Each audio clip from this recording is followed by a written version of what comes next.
Creador inefable, que en los tesoros de tu sabiduría has establecido tres jerarquías de ángeles y has colocado sobre el cielo con el orden admirable y has dispuesto admirablemente todas las partes del universo.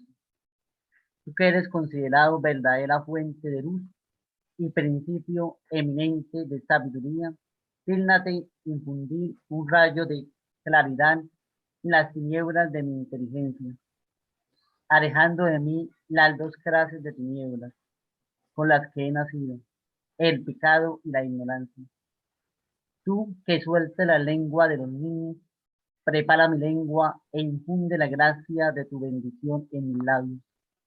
Concédeme la agudeza para entender, la capacidad para asimilar, el modo y la facilidad para aprender, la sutileza para interpretar y la gracia abundante para orar.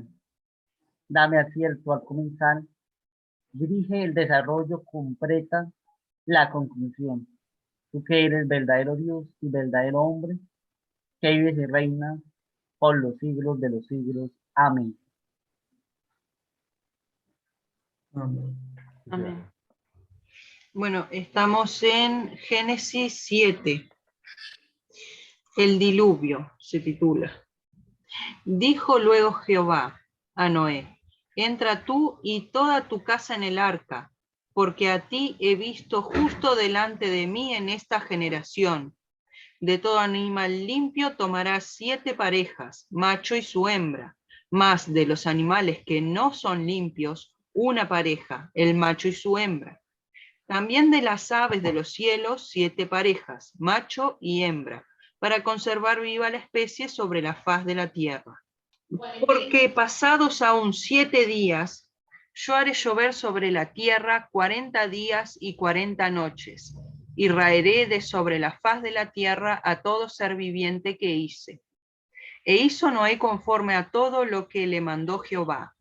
Era Noé de 600 años cuando el diluvio de las aguas vino sobre la tierra, y por causa de las aguas del diluvio entró Noé al arca y con él sus hijos, su mujer y las mujeres de sus hijos. Cuando quieran que me detenga, me avisen.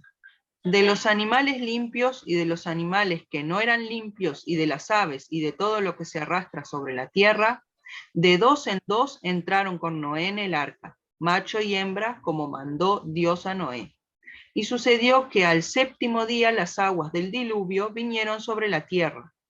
El año 600 de la vida de Noé, en el mes segundo, a los 17 días del mes, aquel día fueron rotas todas las fuentes del grande abismo, y las cataratas de los cielos fueron abiertas. Y hubo lluvia sobre la tierra 40 días y 40 noches. En este mismo día entraron Noé y Sem, Cam y Jafet, hijos de Noé, la mujer de Noé y las 3 mujeres de sus hijos con él en el arca. Ellos y todos los animales silvestres según sus especies, y todos los animales domesticados según sus especies, y todo reptil que se arrastra sobre la tierra según su especie, y toda ave según su especie, y todo pájaro de toda especie. Vinieron pues con Noé al arca, de 2 en 2, de toda carne en que había espíritu de vida. Y los que vinieron, macho y hembra de toda carne, vinieron como le había mandado Dios. Y Jehová le cerró la puerta. Y fue el diluvio 40 días sobre la tierra, y las aguas crecieron, y alzaron el arca y se elevó sobre la tierra. Y subieron las aguas y crecieron en gran manera sobre la tierra, y flotaba el agua sobre la superficie de las aguas. Flotaba el arca sobre la superficie de las aguas. Y las aguas subieron mucho sobre la tierra, y todos los montes altos que había debajo de todos los cielos fueron cubiertos. 15 codos más altos subieron las aguas, después que fueron cubiertos los montes. Y murió toda carne que se mueve sobre la tierra, así de aves como de ganado y de bestias, y de todo reptil que se arrastra sobre la tierra, y todo hombre. Todo lo que tenía aliento de espíritu de vida en sus narices, todo lo que había en la tierra murió. Así fue destruido todo ser que vivía sobre la faz de la tierra, desde el hombre hasta la bestia, los reptiles y las aves del cielo, y fueron raídos de la tierra, y quedó solamente Noé y los que con él estaban en el arca, y prevalecieron las aguas sobre la tierra 150 días. Ok, muy bien. Cuando, por ejemplo, cuando, por ejemplo, dice acá, animales puros e impuros, se introduciendo pareja de cada uno, las aguas debajo de las aguas de arriba rompen y se había hecho todo. Pero, por ejemplo, cuando usted se pone a mirar cómo era la vida de Noé, no era un hombre de fe. Entonces, me gustaría, por ejemplo, donde dice cómo fue la inundación, versículo 17, mirarlo ahí como versículo 17, sí. Mirar la palabra diluvio,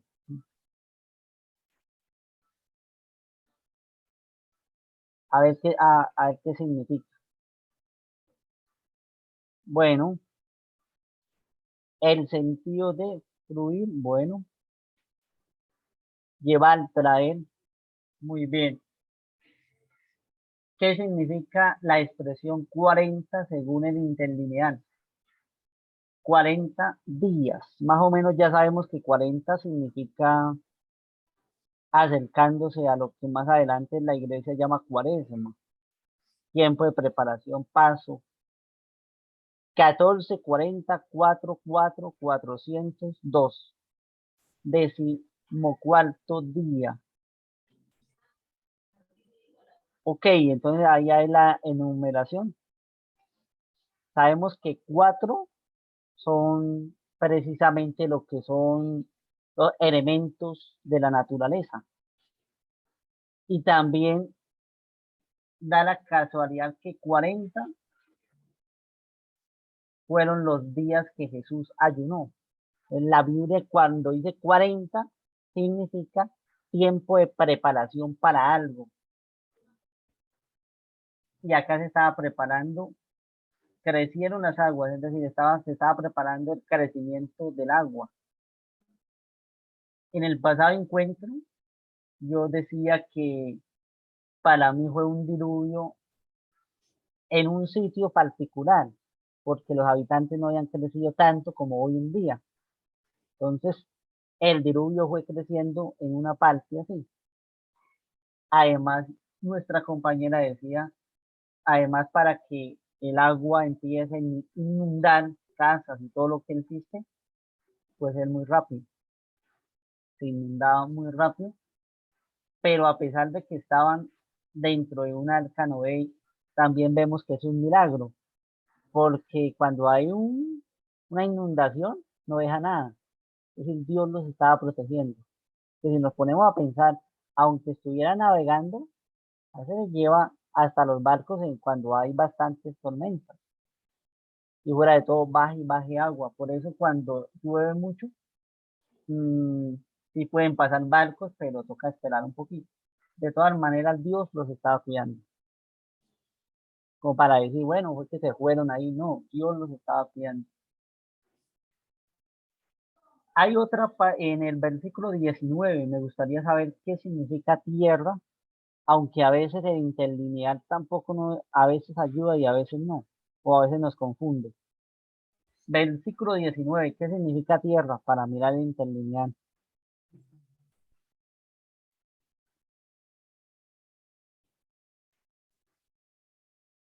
Bueno, la derivación, eso es gramática, bueno, es firme. Esta nos ayuda mucho porque está diciendo si esta embarcación se iba moviendo, cuando quedaba en la tierra, tenía que quedar algo firme.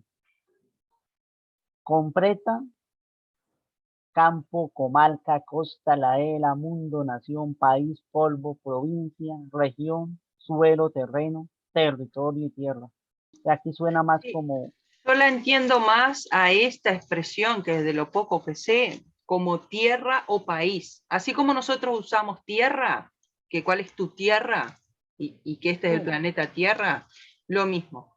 porque para campo hay expresiones específicas y para costa también.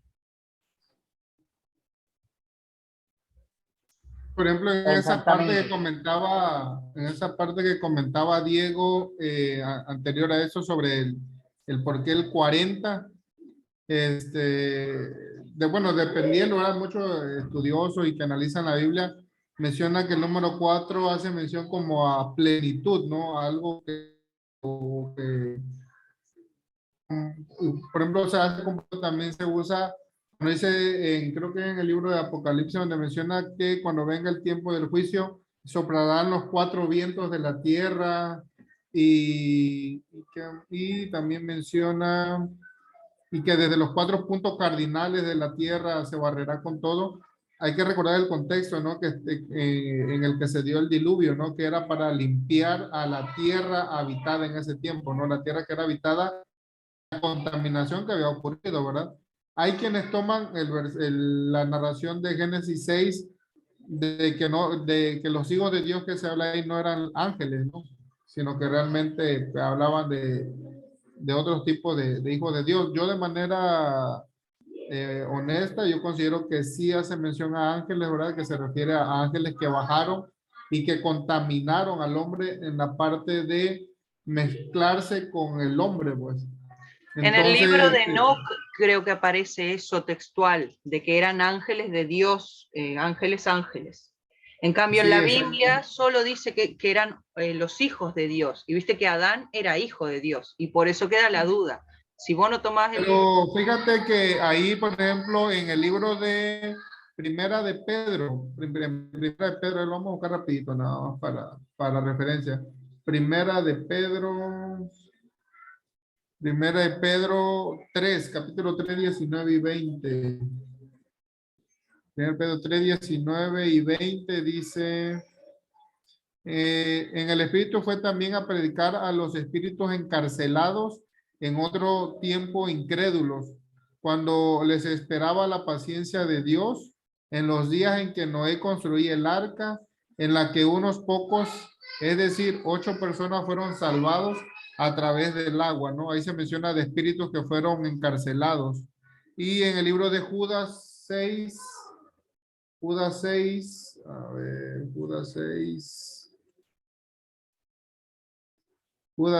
dice, Pedro 3, ¿cuánto es? Primera de Pedro 3, 19 y 20. Primera de Pedro 3, 19 y 20.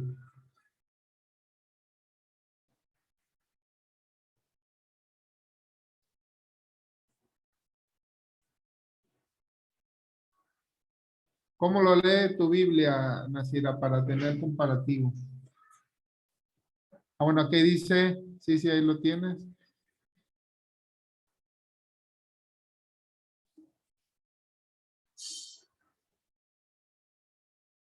Dice, y en el cual también fue y predicó a los espíritus encarcelados, dice, los que en otro tiempo desobedecieron, cuando una vez esperaba la paciencia de Dios en los días de Noé, mientras se preparaba el arca, en la cual pocas personas, es decir, 8, fueron salvadas por agua. ¿Ok? Y también en lo que es Judas, versículo 6. Judas, versículo 6, también dice...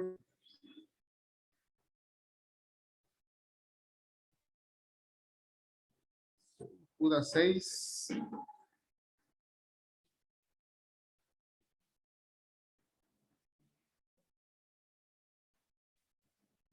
No, ahí sería, bueno, a ver, sería nada más Judas. Judas 6.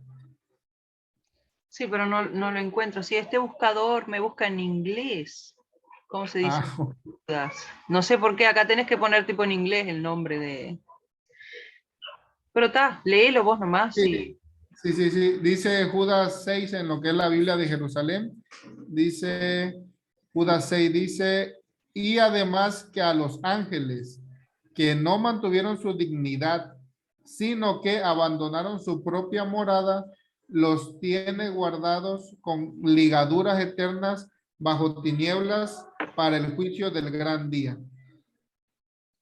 Aquí viene hablando sobre, voy a leer desde el 4, dice, porque se han introducido solapadamente algunos que hace tiempo la escritura señaló ya para esta sentencia, son impíos que conviertan en libertinaje la gracia de nuestro Dios y niegan al único dueño y Señor nuestro Jesucristo. El 5 dice, quiero recordaros a vosotros que ya habéis aprendido todo esto de una vez para siempre, que el Señor, habiendo librado al pueblo de la tierra de Egipto, destruyó después a los que no creyeron. Y el 6 dice, y además que a los ángeles que no mantuvieron su dignidad, sino que abandonaron su propia morada, los tiene guardados con ligaduras eternas bajo tinieblas para el juicio del gran día. Entonces ahí hace mención de que, bueno, muy probablemente podríamos no interpretarlo, ¿no? Sino como dice Primera de Pedro, hace mención que sí eran estos hijos o esos seres espirituales eh, que se mezclaron con la raza humana, echando a perder y corrompiendo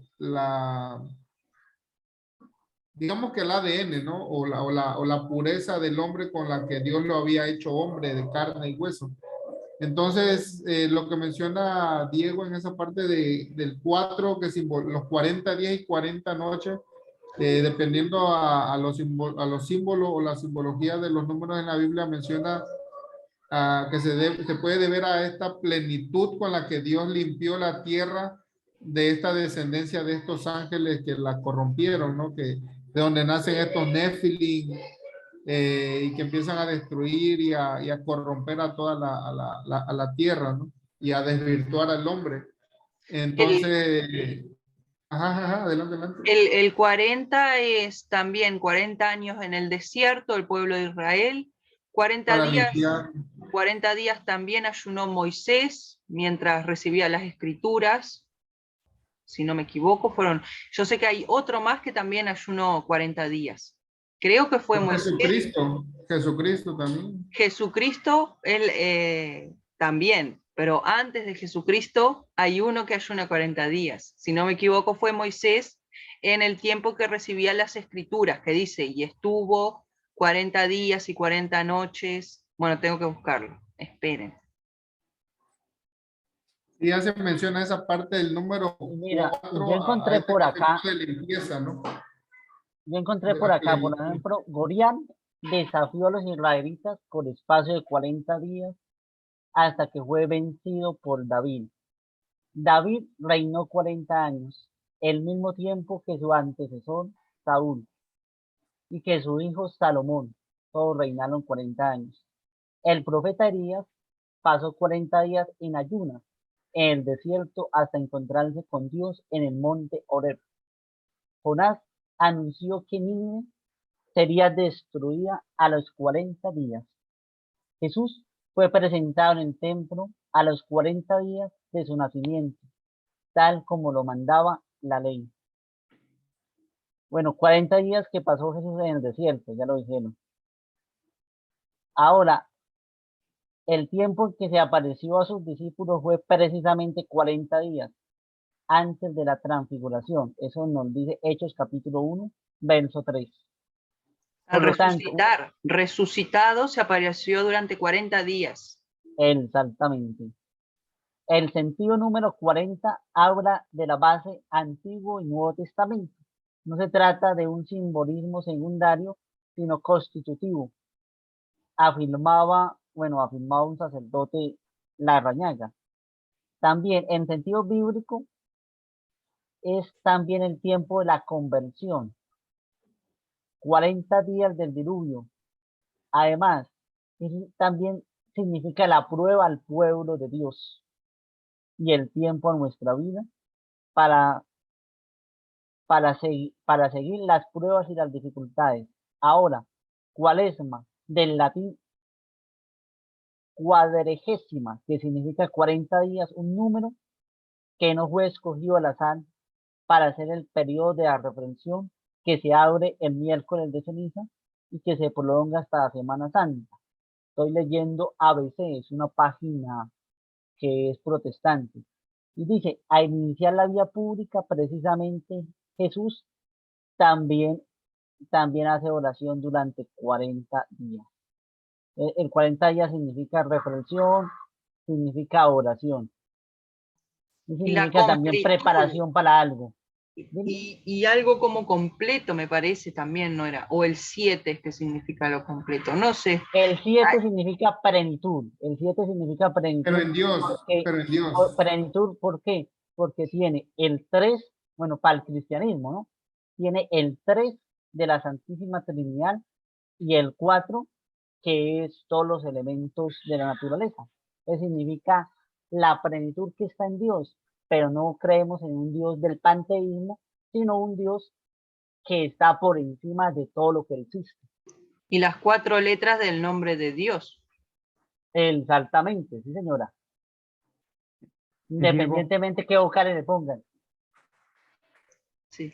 estaba viendo que también, bueno, que el 40 representa el cambio. O sea, el símbolo, a lo mejor como esencia, es el cambio de todas las este, partes que se menciona en la Biblia. Nos dice que es el cambio, el tiempo de preparación de una persona o pueblo para dar un cambio fundamental en la vida. Entonces, no sé si también como esencia puede hacer ese el 40, ¿no? El cambio.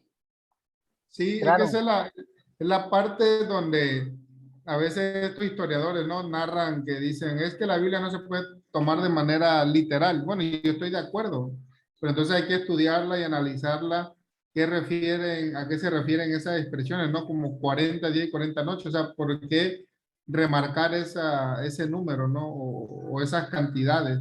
Y se refiere más a ese concepto por el que Dios estaba mandando el diluvio, que era limpiar esa corrupción que había ocurrido, de esa mezcla que él no había permitido, y restaurar a ese cambio inicial en el que él había dejado las cosas, que era el hombre, simplemente hombre en la tierra, pues.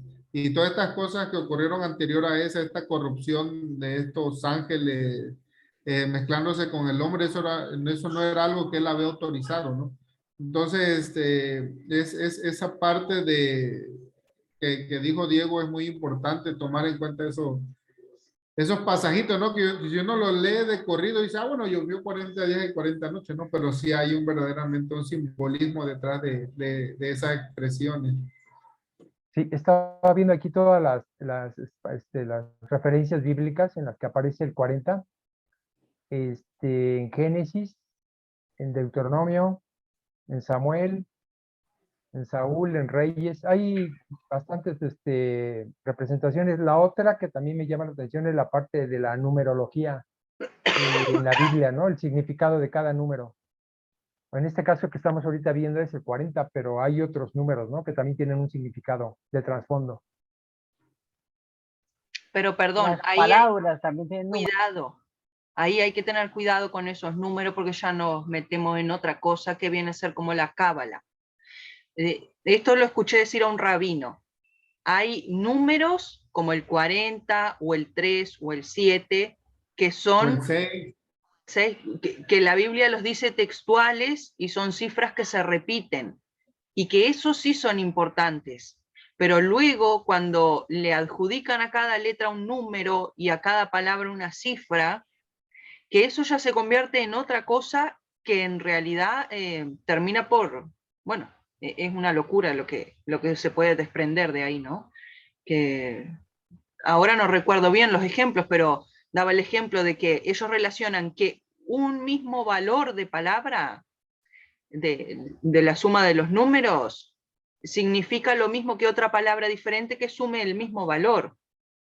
Pero entonces daba el ejemplo, yo no me acuerdo cuál era la palabra, pero Dios, por ejemplo, que quería decir amor, pero también, ponele, es un ejemplo porque no la recuerdo textual, pero también injusticia. Entonces era como algo y que esta gente que cree en eso justifica y crea toda una doctrina de por qué Dios es compatible con la injusticia. Entonces, hay rabinos talmúdicos o cabalistas que sí creen en eso, pero hay otros que no creen y creen solo en la Torá. Eso está tan dividido como el cristianismo hoy en día entre ortodoxos, católicos, protestantes, calvinistas. Entonces hay que tener un poco de cuidado con eso de los números. Sí, una cosa es numerología, eso sí es una serie de creencias como, como ya caer en temas de ocultismo o supersticiones o cábala o todas estas cosas. Y otro es el significado simbólico de los números en la Biblia, pero eso no es numerología. O sea, no es numerología, nada más el significado simbólico de los números, como el 7, por ejemplo, como el 6, ¿no? Que el 6 es algo que es incompleto porque no llega a 7, como no es 7 y 7 es lo completo en el sentido divino, en el sentido de Dios completo en el Dios, mientras que el 10 es completo pero a nivel humano, así terrenal. Pero el 7 es lo completo en lo divino. Y el 6 simboliza algo que es incompleto a nivel divino, o sea, algo que no está, que está directamente en contra de Dios o en contra de lo divino. Por ejemplo, por eso se menciona de Goliat, ¿no? Que tenía 6 codos y un palmo de altura, y creo que de otro filisteo también que tenía 6 dedos en cada miembro de su cuerpo. Eso representaba estos hombres que se levantaron y que estaban directamente desafiando a Dios o directamente desafiando al pueblo de Dios. Por eso también luego en el Apocalipsis se usa este número 6 como el número de la bestia para remarcar 3 veces el 6 de que era realmente algo completamente craso y completamente declarado en contra de Dios, ¿no? Por eso hace mención del número 6. O sea, una cosa es los símbolos o la simbología que representan los números en la Biblia, pero no numerología. Numerología sí ya es otra corriente de pensamiento donde ya se meten de que si tú haces combinación de eso, de hecho creo que hubo un crítico de eso, ¿no? Que decía, mira, si nos podemos hacer esas cosas de ponerle el número a cada letra y luego hacer crucigramas y sacar eso, creo que él sacó que había predicho la muerte, que el libro de Moby Dick predecía la muerte del príncipe Carlos o no sé qué cosa en uno de esas, de esas crucigramas que sacan luego utilizando la numerología. Entonces, sí hay que tener mucho cuidado nada más en los conceptos. Una cosa es numerología y otro es el significado simbólico de los números en la Biblia, ¿no? Y nada más como comentario, por Que la, ejemplo, es que lo que es lo que la mencionabas, numerología, ¿sabe qué significa? Significa ocultismo, adivinación. A partir de los números puedo adivinar algo. Por eso nuestra amiga tomaba algo de la cábala, porque eso se acercan mucho a eso. Aunque no es lo mismo, pero se acercan mucho. La teología tiene dos expresiones. Uno que es los símbolos, como decía nuestro amigo José. ¿Qué son los símbolos? Los símbolos son las letras y los números, ¿sí? Son símbolos. Y los otros que son los signos. Los signos son los que ha creado Dios. ¿Qué ha creado Dios? Nosotros, los animales, son signos de Dios. Por eso la iglesia decía que la cruz es un signo de Dios porque es tomado de dónde? Del árbol. Así de sencillo. Pero a veces, es decir, nos podemos ir por la numerología porque, pero a la casualidad que la Biblia no es un texto ni de magia ni de otra cosa. Sí, algunos la han podido utilizar para eso y han utilizado, porque la Biblia, que no es un texto también, pero ella misma dice, por ejemplo, prohibido las supersticiones, prohibido las brujerías. Y entonces ahí está que la misma iglesia y que la misma escritura prohíbe todo esto. Es un pecado que va contra el primer mandamiento. Amar a Dios sobre todas las cosas. Si tú crees en la numerología o en la brujería o todas esas cosas que son ocultas, vas contra el primer mandamiento. Amar a Dios sobre todas las cosas. Y contra el segundo, porque estás de una u otra manera estás jurando. Por eso el que se va a confesar le hacen la pregunta, ¿usted ha hecho esto y esto? Le hace la pregunta es una forma de decirlo, porque usted se confiesa y encuentra cuáles son los pecados contra el primero, segundo, todos los mandamientos. Y el primero y el segundo va la numerología, la astrología, todas esas cosas que son ciencias ocultas. La Biblia es muy fuerte contra eso y dice, eso es un pecado. Pecado de idolatría, es decir, colocar a Dios por encima, perdón, colocar a otro Dios por encima o colocar un objeto, que puede ser hasta los números. Por eso era la pelea, por ejemplo, de los primeros cristianos, por ejemplo, Justino, con estos filósofos que creían mucho en los números, con Pitágoras, porque ellos vivían casi como una religión. Vivían allá con unos monjes y ellos vivían, por ejemplo, mirando y analizando los números, porque los números son perfectos. Pero una cosa es la ciencia y otra cosa es llegar al otro lado que la numerología nunca ha sido ciencia. Es una paraciencia, por ejemplo. Entonces hay que entender que en teología bíblica existe dos cosas, lo que es el símbolo y los signos, no más. Nosotros somos signos de Dios, qué bonito. Somos signos de Dios porque somos imagen y semejanza de Él. ¿Quién colocó esto de signo y símbolo? La teología, porque si tú vas a buscar la Biblia, no me vas a encontrar jamás eso. Lo bueno sería que nosotros los seres humanos no quisiéramos torcer la Biblia. Qué hermoso fuera que lo que dice la Biblia literalmente lo creyéramos. El 90% de lo que dice la Biblia, sin tomar ningún otro texto, es clara, es precisa. Por eso yo soy un defensor de lo literal de la Biblia, porque es muy claro. Pero a veces nosotros de pronto estamos leyendo pensando en otra cosa o teniendo prejuicios frente al texto. Por eso yo siempre digo, hay que hacer una oración. La oración que yo hacía al principio es de Tomás de Aquino, decía darnos claridad al comenzar y también al terminar, porque Dios es el único que nos puede ayudar a hacer teología bíblica. De otra manera no, porque a veces no podemos, por ejemplo, mirar la escritura de otra forma. Es bueno que se pasen estos para poder aclarar las cosas, porque en la actualidad la Biblia la instrumentaliza para hacer más exacto, la manipulan para decir lo que sea.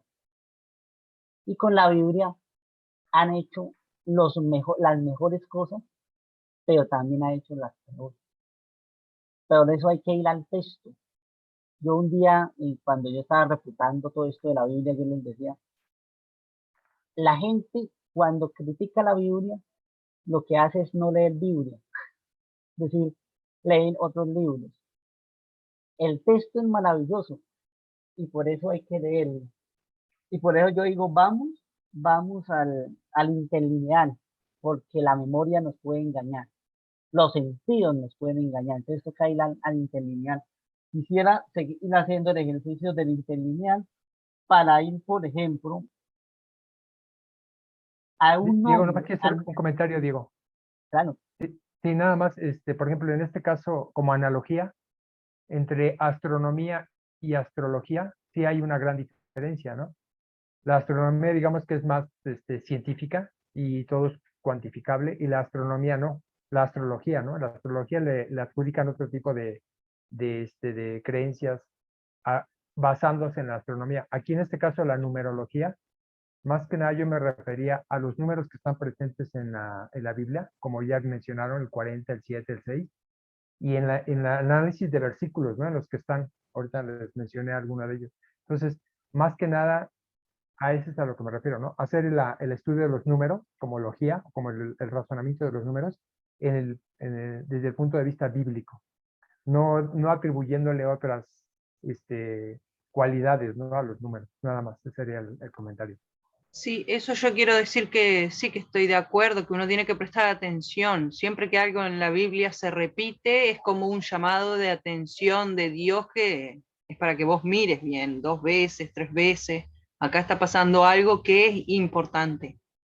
Y lo otro que es curioso es que para la cultura china, el 4 es un número de mala suerte.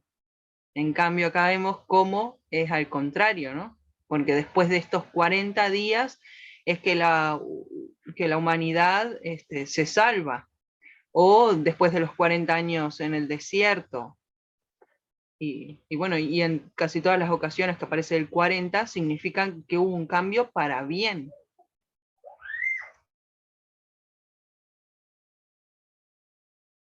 y es que mi querida amiga, es Igual, entendible que esa cultura tenga esa visión. ¿Sabe por qué esas culturas tengan esa visión? Porque el judaísmo, el cristianismo, tiene la visión de Dios me está salvando. Hasta los mismos judíos. ¿Qué es la Biblia?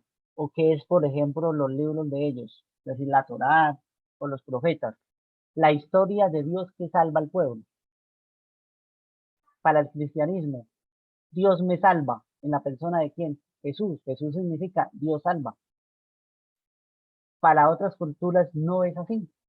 Entonces, el 4 o el 40 significa, como es tiempo de preparación, hay a veces sufrimiento. Por ejemplo, en el desierto sufre.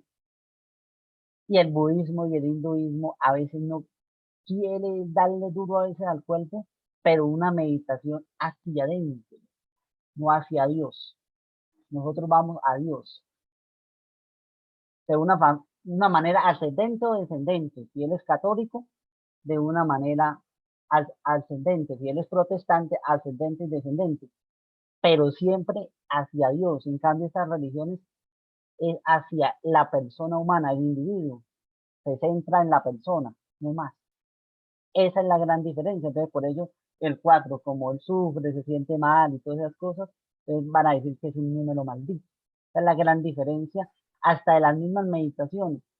El cristiano cuando hace la meditación lo hace en la palabra de Dios. El hinduista y el budista se centra en él mismo. Por eso el yoga y todas esas cosas que se inventan. Esas son las grandes diferencias, porque usted cuando medita, es la palabra de Dios que usted se une con Dios de una manera, porque Dios te habla al corazón. En cambio, las otras formas de cultura o religión, diferente al judaísmo o al cristianismo,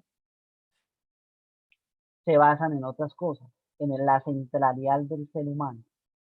Por eso que el centro sea el ser humano no es de ahora, viene de este tipo de culturas. Por eso se está trayendo esas culturas a nosotros.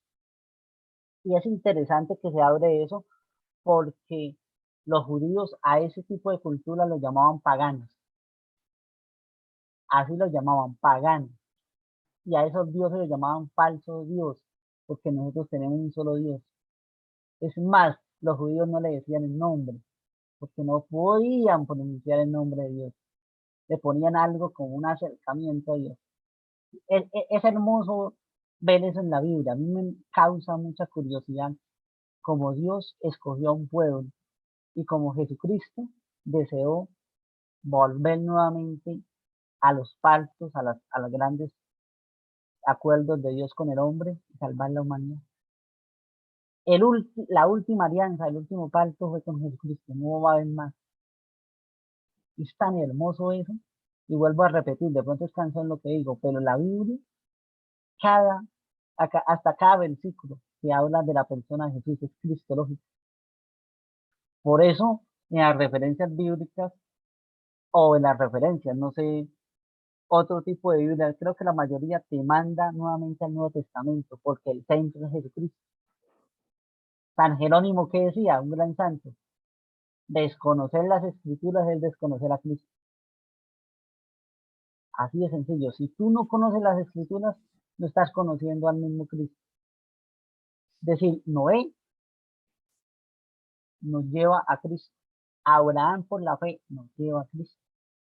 Todos estos grandes profetas o grandes patriarcas, como algunos lo llaman, nos llevan a Jesucristo. Jesucristo es el centro. Entonces, cuando tú miras, hasta la misma Trinidad está en toda la escritura. Por eso hay que leer las escrituras. Si tú no lees las escrituras, pues te estás alejando de Cristo. De pronto, por la misericordia de Dios, por la gracia, te salvas. Pero bueno, eso ya es otro cuento. Pero llegar a la escritura te maravilla. Te maravillas porque es que la escritura te llena mucho la vida. Me gustaría que miráramos otro en la misma escritura. Por ejemplo, en versículo 20. Listo, donde dice humanidad, como Supongo que será Adán, pero no, no era en el 20 o será en otro capítulo. no, me equivoqué, en el 21. Cuando lo dice uno de memoria se equivoca un poquito. A ver, esto, 21, Hombre. hombre, sí. Sí, hombre, a ver qué, hacia dónde nos manda. Adam.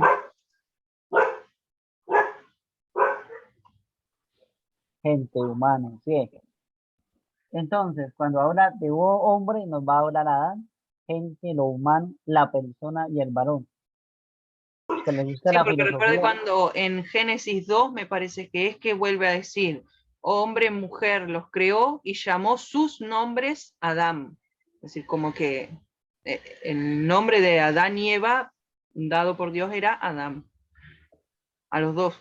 No sé, un poco raro. O sea, como el nombre genérico.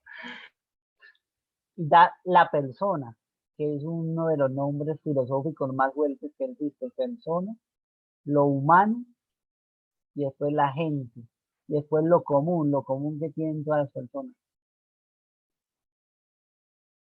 Es decir, la referencia bíblica es tan interesante que dentro de la época posmoderna puede romper contra todas las nuevas ideologías. Lo que pasa es que como ellos no creen en la escritura, no se puede debatir desde la misma Biblia, porque se llama varón. Y hay un texto que lo llama la varona, pero no me acuerdo qué tipo de traducción es. Porque Ish, en realidad, varón es Ish. Y él dice, y Adán dice, esta será Isha. Entonces eso lo tienen que traducir como varona. Porque en realidad lo que hace es agregarle la A. Y ahí queda mujer, Ish, Isha. Ish es varón, mujer es Isha. Y en la traducción, para que no se pierda ese juego de palabras, tienen que poner varón y varona. Por ese juego nomás. Ah, ok. Muy bien. Entonces vamos a mirar. Y otro, las aves, bueno, la palabra cielo ya la miramos en otro encuentro. Y significa lo mismo. Vamos al versículo 17 nuevamente, donde dice crecieron. Este es un verbo importante. Ah, sí, ahí está creciendo.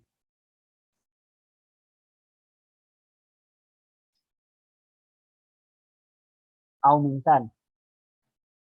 Abundancia, abundante, amplio, aumentar, cantidad, crecer, listo, demasiado, mayor, mucho, porque crecieron las aguas. Y lo más fundamental creo que es abundancia. Sí, ahí nos ayuda bastante. El interlineal ayuda en este momento muchísimo. O colmaron las aguas, También crecer, exceder. el criar no me suena demasiado, pero Porque bueno. en las traducciones antiguas dice, y crió Dios al hombre y a la mujer. Sí, eso dice, yo tengo una Biblia antigua y dice eso así. Es como un sinónimo de crear, no sé. Mm, De hacer crecer, me imagino, porque cuando uno cría algo, en nuestro idioma moderno es un animalito, por ejemplo, lo que sea, lo estás como que llevando a la vida, ¿no? exactamente, sí. Ahí vamos a mirar otra de las cosas. Bueno,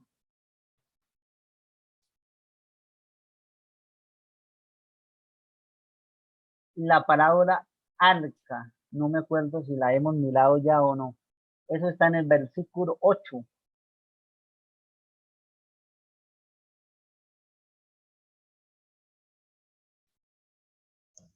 Ahí, arca, arquilla, caja o cofre, porque era cuadrada el arca. Sí, claro que sí.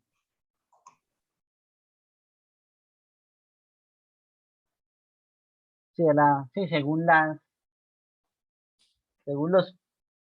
lo que decía, sí eran cuadradas.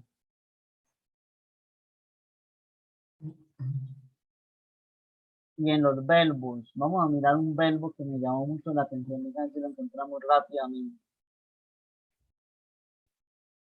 En el 7, versículo 1, vamos a la familia.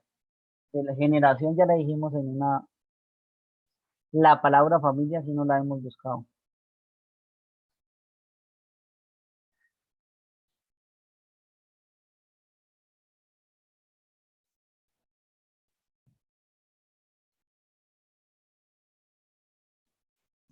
Aquí aparece como casa, Sí, Bashit. y tiene sentido, porque por ejemplo los romanos en latín, cuando se habla de hogar, había una hoguera, y todos sabemos la historia, ¿no? Y cuando entraban en la puerta, a la casa, perdón, entonces prendían, digamos que este lápiz es, prendían la fogata, entonces prendían, o sea, hacía un fogón, pero se llama hogar, viene de hoguera. Entonces entraban a la casa, a eso significa hogar. Entonces sí tiene razón porque lo llaman cabaña, lo llaman así. Es Bait, Bait, esto no es Bashit. Igual no sé por qué traducen tienda acá, porque desde las poquitas palabras que me sé es Ogel, pero traducen como tantas cosas, tela de araña, pomito de olor, no sé qué sea. Capaz que en las casas había eso, no sé. Pero está así, es casa. Y toda tu casa. Tienda sí, porque así se llamaban las donde ellos vivían antes. Por ejemplo, cuando iban de una parte a otra, la Biblia también las traduce como tienda, las que hacía Abraham y Isaac y ellos, cuando pasaban de un pueblo a otro. Claro, pero tienda creo que tiene otra traducción, otra palabra. Así como nosotros decimos casa y tienda, bueno, capaz que sí que una tienda puede ser una casa, no sé. Una casa de campaña. Sí, exactamente, eso es lo que significa. Pero a veces encontramos palabras que parecen antónimos o algo parecido, sí, pero uno no las comprende. Bueno, yo no tengo más esto, ¿cómo se llama más? Yo nada más hacer el comentario ahí del comparativo, ¿no? En el que luego meten al pasaje del diluvio y dicen que el pasaje del diluvio que narra la Biblia en el Génesis no es más que un plagio de la mitología de los mesopotámicos, ¿no? Sobre esta narración de Inki, Enlil, que toda esta historia que se narra, ¿no? Como ellos, bueno, como los detractores de la Biblia quieren demeritar esta idea del diluvio, decir, no, no, no, lo que se narra ahí en el Génesis no es real, es una historia, una alegoría o una copia de lo que narra la cultura mesopotámica, ¿no? Pero en ese caso, no nada más Mesopotamia, hay una infinidad de culturas que hablan también de un diluvio universal, ¿no? Por ejemplo, la china, la hindú, la griega, la islámica. Acá mismo en México, también la cultura maya y mexica hablan también de un diluvio de este tipo. O sea, hay muchas culturas en muchas partes del mundo que no ni con, ¿cómo se le llama? No compartían ni época histórica, ni cultura, ni nada de este tipo, y que hablan sobre un diluvio universal, no todas en alguna parte de su historia y de su cultura. Entonces, el hecho de lo que se narra en Génesis, decir que no es más que un mito, porque también los mesopotámicos lo dicen, pues no sería como demeritar que el agua no es agua, porque también en Estados Unidos lo usan para beber, ¿no? O sea, realmente son cosas que ocurrieron y que de alguna manera dejaron huella en la historia, o muy marcada en la historia y en la cultura de muchos pueblos alrededor del mundo, pues. Algunos dicen, bueno, es que no hay no hay alguna señal, ¿cómo se le llama? en la geografía o en el estudio de la Tierra, ¿no? Donde no hay muestra de que se haya dado un diluvio universal, no quedaron vestigios de una marca de un diluvio universal de esa magnitud. Pero pues en esa parte tendríamos que también, como mencionaba Diego, saber a qué se hace mención en ese tiempo a la tierra habitada, ¿no? La tierra habitada en ese tiempo a lo mejor era un espacio muy pequeño. De ahí, de ese espacio muy pequeño. ¿Y cuáles serían los vestigios de un diluvio universal? Porque es fácil suponer, pero estar ahí y ver qué es lo que ocasiona realmente una inundación de semejante magnitud, digo, uno puede suponer los vestigios que dejaría, pero hasta que vos no lo vivís, no tenés idea de cuál va a ser el rastro que deja. Sí, y el hecho está que quedó implantada en la memoria de los hombres, ¿no? Porque recordemos, bueno, según lo que narra la Biblia en el Génesis, ¿no? Fue esta gente que habitó la tierra, hicieron ciertas cosas que ofendieron a Dios, sobre todo cuando empezaron a mezclarse con ángeles. Dios vino, barrió con todo eso y solamente un grupito de personas, ¿no? Que es Noé y su familia. De Noé y su familia surgió toda la multitud de naciones a la que luego se juntaron en la famosa Torre de Babel, ¿no? Donde dijeron, bueno, vamos a hacer que más adelante se va a seguir estudiando. Y de ahí donde Dios dice, bueno, esta gente en lugar de juntarse para orar el bien y decir, bueno, ya no vamos a hacer cosas malas para que Dios no tenga que barrer con un diluvio, no, mejor construyamos una torre, así si hacemos cosas malas que ofenden a Dios, pues nos escondemos en la torre y ya no nos vamos a poder ahogar, pues. Entonces, de ahí donde habla el Génesis, ¿no? Que hubo que Dios confundió sus idiomas y se esparcieron, ¿no? Por toda la tierra. Entonces, la memoria del diluvio, sin duda, de acuerdo a esta narración bíblica, ¿verdad? Pues se va en la memoria de toda esta gente, ¿no? De todos estos pueblos que luego se esparcieron en la tierra y recordando, miren, hace tiempo ocurrió un diluvio. Tanto le digo que hay antecedentes en la cultura maya y mexica que nada tienen que ver con la mesopotámica o la hebrea de esos tiempos o la egipcia de esos tiempos. Entonces, Perdón, pero sí, dice sí, sí. que Dios confundió las lenguas porque los que estaban allá arriba de la torre no se juntaban mucho con el pueblo y empezaron a hablar como un idioma muy técnico del trabajo que hacía, que era observar estrellas y todo eso, y ya cuando bajaban nadie los entendía lo que hablaban, y que por eso se creó el mito de que Dios confundió los idiomas en la Torre de Babel, pero que es un mito obvio y que fue así como ellos dicen, ¿no? Obvio que es súper lógico y razonable. Acá hay un edificio grande, no voy a subir hasta arriba por las dudas, cuando baje hablen otro idioma. Por eso conozco muchos albañiles que saben hablar portugués y francés. Sí, de hecho, eso también es otra historia que, bueno, más adelante lo tocaremos cuando toque leer el pasaje, pero igual usan esa ley. No, lo que pasa es que empezaron a hacer y hubo distinción de clase y algo de una clase decía, no, mira, vamos a inventarnos un idioma entre nosotros para que nosotros nos entendamos y no nos juntemos con esta otra chusma. O sea, empiezan ya a hacer ciertos estiramientos donde pues ¿Y ya. cómo los iban a esclavizar y a mandar a trabajar si hablaban idiomas diferentes? Porque supongo que si son clase alta, y ahí salió la expresión clase alta también, ¿no? Y la expresión de solamente ellos se entienden, ¿no?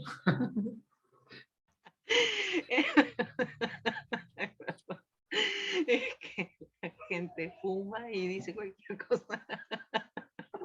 Y de hecho, es más fácil entender esta propagación de la edad del diluvio, es más fácil entender esta propagación de cómo hay culturas en América que tienen lazos, ¿no? Con la cultura islámica o con la cultura hinduista y toda esta otra que también son de adorar muchos dioses y que tienen muchos dioses en común, ¿no? Muchos dioses con las mismas similitudes, precisamente que se hayan originado de un mismo lugar y de ahí se hayan esparcido por toda la tierra con esa enseñanza falsa o esa enseñanza de idolatría, a decir, bueno, es que cada quien se la inventó y sabrá Dios cómo rayos todos coinciden en lo mismo, ¿no? O sea, de manera lógica, es más lógica esa teoría que inventarse toda esta cosa de que a los albañiles empezaron a inventar su propio dialecto y que los cocineros su propio dialecto y los esclavos, o sea,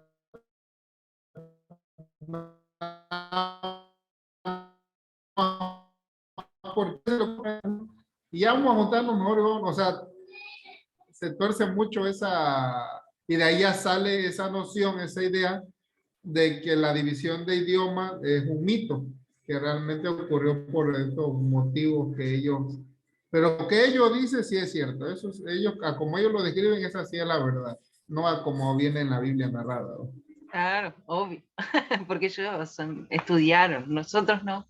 Y otra de las cosas que dicen es sobre este mismo capítulo que estábamos leyendo, que primero Dios le dice, pon 2 parejas de cada animal, y que más adelante le va a decir, de los animales puros, pon 7 parejas. O sea, pon una pareja de cada animal, perdón, corrijo, en el primero una pareja de cada animal, y después más adelante le dice, pon 7 parejas de los animales puros. Y eso lo toman como una contradicción, porque nunca entienden que Dios habla primero una generalidad, o sea, tipo, en general vas a tener que hacer esto, mira, vas a tener que llamar a todos los animales, y después en específico, ya cuando realmente es el momento de que vengan esos animales, o de que vos atiendas esa tarea, porque primero tenés que tener el arca, y pasaron unos cuantos años, después tenés que ir a predicar por el mundo que va a llover, agua que nunca vieron, no entienden esos momentos del relato, que son diferentes momentos, y lo toman como contradicciones, cuando en realidad no es una contradicción. Yo lo pienso como la pregunta, 6 meses tienen 31 días, ¿cuántos meses tienen 28 días? Claro, porque primero te dice una pareja de cada animal, pero cuando lo que te está diciendo que vayan de a 2, cuando te pide las 7 parejas, te está diciendo que vayan de a 2 también, no que vayan solos, porque te dice 2 allí, y después, bueno, de estas un poquito más porque van a tener que morir apenas se sequen las aguas algunos. Por ejemplo, de los... Lo mismo de 10 mandamientos, ¿no? O sea, literalmente los 10 mandamientos se le dieron a los judíos como realmente los judíos no eran 10 mandamientos que tenían todo el libro de Deuteronomio, todo el libro de Números, todo el libro de Levítico, de puros mandamientos, bueno. Entonces, lo que Dios siempre dice, oye, este es el preámbulo, este es el prefacio, y ya de ahí te va todo lo que realmente el ABC, cómo tienen que ser las cosas, ¿no? Como 600 y pico de mandamientos tenían. Pero hay personas que creen que nada más son 10 que tienen los judíos, güey. Y todavía los otros que se inventaron, los mismos gobernantes que se inventaron a partir de ahí, pues. Ok. Bueno, vamos a hacer una oración para despedirnos. No sé si Vicente quiere decir algo, Diego.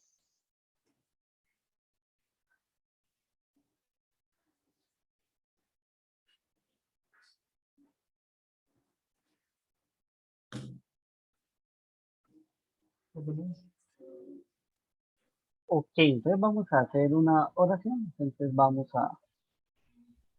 Espera, mi libro. Diego, creo que Vicente quería decir algo antes de la oración, porque así cuando termine la oración ya nos vamos, porque a mí se me hizo un poquito tarde ya. Sí, no, ya, no, no iba a decir, no es que no encontraba aquí el botón de quitar el mute, pero no, no, está bien, gracias. Para que continúes, Diego. Muchísimas gracias. Dios omnipotente, que nos has hecho llegar al principio de este día, sálvanos hoy por tu poder, para que todo el día no caigamos en ningún pecado, sino que en todas nuestras palabras, pensamientos y obras vayan dirigidas al cumplimiento de tu ley. Señor Jesús, dígnate Dios del cielo y de la tierra, dirigir y santificar, conducir y gobernar este día en nuestros corazones, en nuestros cuerpos, nuestros sentidos y palabras, en la eternidad, en el favor, que merezcamos en salvos y libres, oh Salvador del mundo, tú que reinas por los siglos de los siglos. Amén. Amén. Muchísimas gracias a todos, muchísimas gracias por la Amén. invitación, que el Dios de la vida siempre los bendiga, los Saludos. proteja, y que recuerden que siempre la escritura será la que nos va a iluminar nuestra vida, a pesar de cualquier cosa, y defendamos con la propia vida lo que es la escritura. Muchos la defendieron con la tradición, contándola uno a otro, y además se quemaban los libros y los monjes los escondían. Y ahora toca defenderla de otra manera. Muchas gracias. Muchas gracias a Gracias. todos. Saludos, Bendiciones. Gracias. cuídense.